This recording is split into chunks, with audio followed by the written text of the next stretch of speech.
India के जो लोग हैं ना, इंडिया से सच्ची मोहब्बत करते हैं और वो अपना पैसा बाहर देने की बजाय ना, बाहर इन्वेस्ट करने की बजाय वो इंडिया में इन्वेस्ट करते हैं। अस्सलाम वालेकुम। वालेकुम सलाम। आपका नाम? राबिया अली। राबिया, मुझे ये बताएं कि अगर हम बात करें इंडिया के मोबाइल फ़ोन्स की एक्सपोर्ट्स की और उनके बिज़नेस की, तो वो 1 मंथ के अंदर 1 बिलियन क्रॉस कर जाते हैं। ठीक हो गया। तो मतलब इनकी एक्सपोर्ट्स देखिए कितनी जल्दी लोग इन्वेस्ट करते हैं, लोग खरीदते हैं और उसमें इंक्रीजमेंट भी हमें देखने को मिलता है। इसके बारे में आपकी क्या राय है, कैसे क्यों है? क्योंकि इंडिया में जो है काफ़ी अमीर लोग हैं।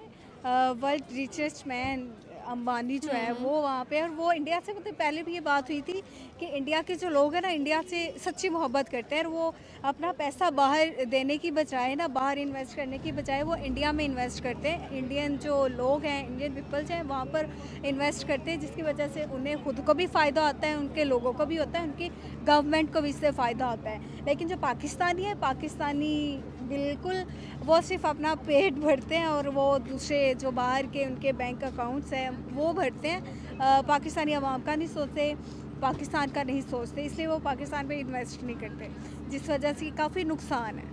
सही हो गया।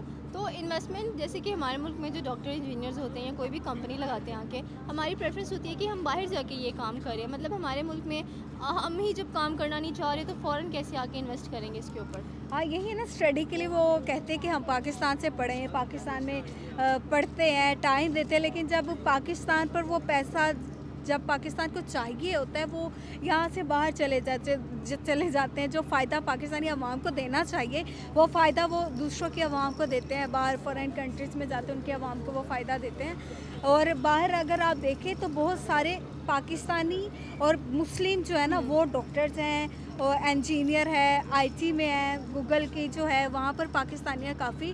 तो वो सारा ये फ़ायदा पाकिस्तानी अवाम को देने के बजाय बाहर देते हैं। तो ये मुझे लगता है कि गवर्नमेंट का इसमें बहुत बड़ा रोल होता है। गवर्नमेंट जो है वो आवाम को नहीं देख रही। जो अभी सैलाब आया था उसने उधर नहीं देखा। तो ऐसे जो पढ़े लिखे लोग हैं, बहुत से लोग ऐसे जिनके पास डिग्रियां हैं, एमए किए हुए हैं और बीएस ऑनर्स किए हुए हैं, उनके पास काफ़ी डिग्री है, पढ़ाई है, लेकिन उनके पास जॉब नहीं है। तो फिर जब एक बंदा पढ़ रहा है, इतना पैसा लगा रहा है, उसका ये होता है कि अगर मैंने पढ़ा है, मैंने पैसा लगाया, तो वो पैसा मुझे बाद में मिले भी। तो पाकिस्तान में ये चीज़ नहीं है, तो इसलिए वो फिर ज़्यादा प्रेफर करते हैं बाहर जाने को। Thank you so much Rabia. आपका नाम? शगुफ्ता तस्लीम। शगुफ्ता, मुझे ये बताएं कि अगर हम बात करें इंडिया के मोबाइल एक्सपोर्ट्स की, तो उनका जो मोबाइल का बिज़नेस है वो 1 मंथ के अंदर 1 बिलियन क्रॉस कर जाता है। जैसे रिसेंटली उन्होंने आईफोन को लॉन्च किया, ठीक हो गया, आईफोन 14 प्रो मैक्स को विद इन अ मंथ उनकी जो एक्सपोर्ट्स थी वो 1 बिलियन क्रॉस कर चुकी थी। तो मतलब कि उनकी देखें एक्सपोर्ट्स कितनी जल्दी इंक्रीज़ होती हैं, क्योंकि उनके फ्रेंडली रिलेशन हैं बहुत सारे कंट्रीज़ के साथ। तो इसके बारे में आपकी क्या राय है? अब उनकी आबादी भी तो देखें ना कितनी है, और सबसे ज़्यादा जो उनके मोबाइल ख़रीदे जाते हैं, सबसे पहले कौन ख़रीदता है?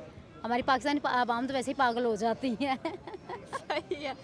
तो अगर दूसरे मुल्कों को अमीर किया जाता है, ये पाकिस्तानी लोग जो है ना उनको अमीर करते हैं, उनके इसमें उनका अपना कोई हाथ नहीं होता। अच्छा, आप कहेंगे पाकिस्तानी लोग जो होते हैं वो दूसरे ममालिक को बहुत ज़्यादा अमीर कर देते हैं? मतलब कैसे यार, यहाँ पे तो हम खुद मर रहे हैं गुर्बत में, लेकिन चीज़ें नहीं है। ऐसी चीज़ों के लिए तो हम लोग जहाँ से मर्जी पैसा आए, कर्जा भी चाहे उठाना, वो आजकल देख नहीं रहे, गुर्दे शुर्दे बेच के भी ले लेते हैं। आपने गुर्दा बेचा? मैं शौक ही नहीं रखती ऐसे भाई, मैं ऐसे गुर्दे शुर्दे बेच के फिर मैंने मोबाइल क्या करना है, जब मैं खुद नहीं रहूँगी मोबाइल कैसे यूज़ करूँगी यार। सही हो गया। तो ये है कि वो ज़ाहिरी बात है, वो हर चीज़ पे जो है वो देखते हैं, मेहनत करते हैं, स्ट्रगल करते हैं, और वो अपने जो मुल्क है ना उसको यहाँ से लेके आने की भी कोशिश करते हैं, इसलिए उनके मुल्क में ये चीज़ें चलती रहती हैं। हमारे जो मुल्क वाले, जो हमारे यानी कि क्या हुक्मरान, वो तो अपने बारे में भी नहीं सोचते, तो हमारी क्या सोचेंगे। सही हो गया। तो उनको कैसे हम लोग इस चीज़ का एहसास दिलाएंगे? देखें हमारा जो नेबर मुल्क है, उसके सेलफोन्स की भी प्रोडक्शन देखें, उनके एक्सपोर्ट्स देखें कहाँ तक चली गई हैं, बिलियंस में अर्न कर रहे हैं वो, और हमारी एक्सपोर्ट्स, हमारी इम्पोर्ट्स कहाँ तक है?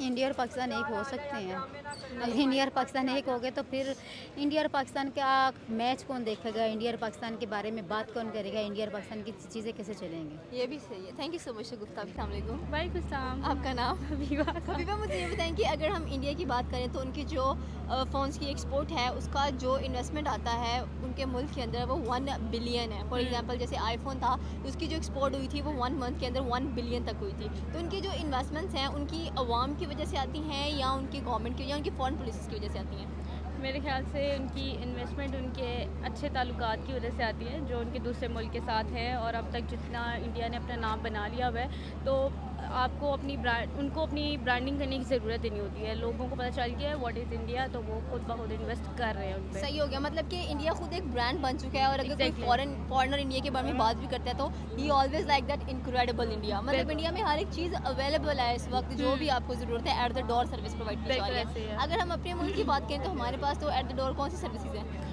हमारे पास एट द डोर जज्बाती होने की सर्विसेज है, दूसरों पे तहमत लगाने की सर्विसेज है, और एक दूसरे के कान खींचने की सर्विसेज है। सही हो गया, मतलब ये सर्विसेज हम लोग एक्सपोर्ट कर सकते हैं। कर ही रहे हैं दूसरे मुल्कों में सोशल मीडिया के थ्रू। सही इसके है। अलावा तो ऐसा कुछ भी हमारे मुल्क में ऐसा नहीं है जो हम अपने लफ्ज़ में बयान कर सकें ऐसा। सही हो गया, थैंक यू सो मच। वालेकुम सलाम। आपका नाम? मोहम्मद जवाद कहीं। मोहम्मद जवाद, मुझे ये बताएं कि अगर हम बात करें इंडिया की एक्सपोर्ट सिस्टम की, ठीक हो गया, तो उनकी जो एक मंथ की फ़ोन की एक्सपोर्ट होती है वो 1 बिलियन अर्न करती है, मतलब कि इन्वेस्टमेंट आती है उनके मुल्क के अंदर।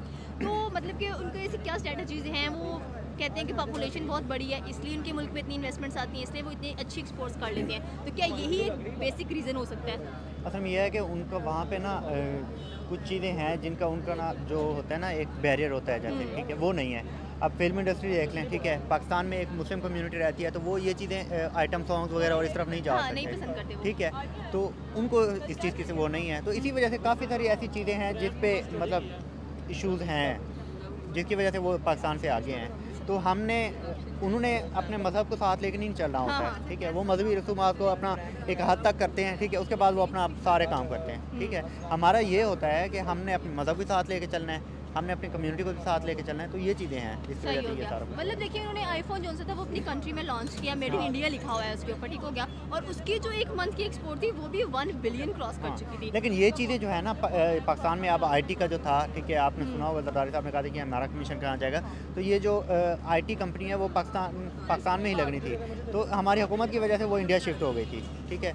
तो इसमें अगर देखा जाए ना, तो जैसे फ़ोन की प्रोडक्शन है या कुछ चीज़ों की ऐसी है, इसमें तो हमारा कोई मजहबी वो नहीं आता उसमें, बिल्कुल। ठीक है, तो पाकिस्तान को करना चाहिए था, लेकिन हमारे हुक्मरान जो हैं वो बस बैठे हुए हैं जी, जहाँ से हमारा कमीशन आएगा वही काम हमने करने हैं, और जहाँ से कमीशन नहीं आएगा तो वो काम हम करने ही नहीं है। सही हो गया, थैंक यू सो मच।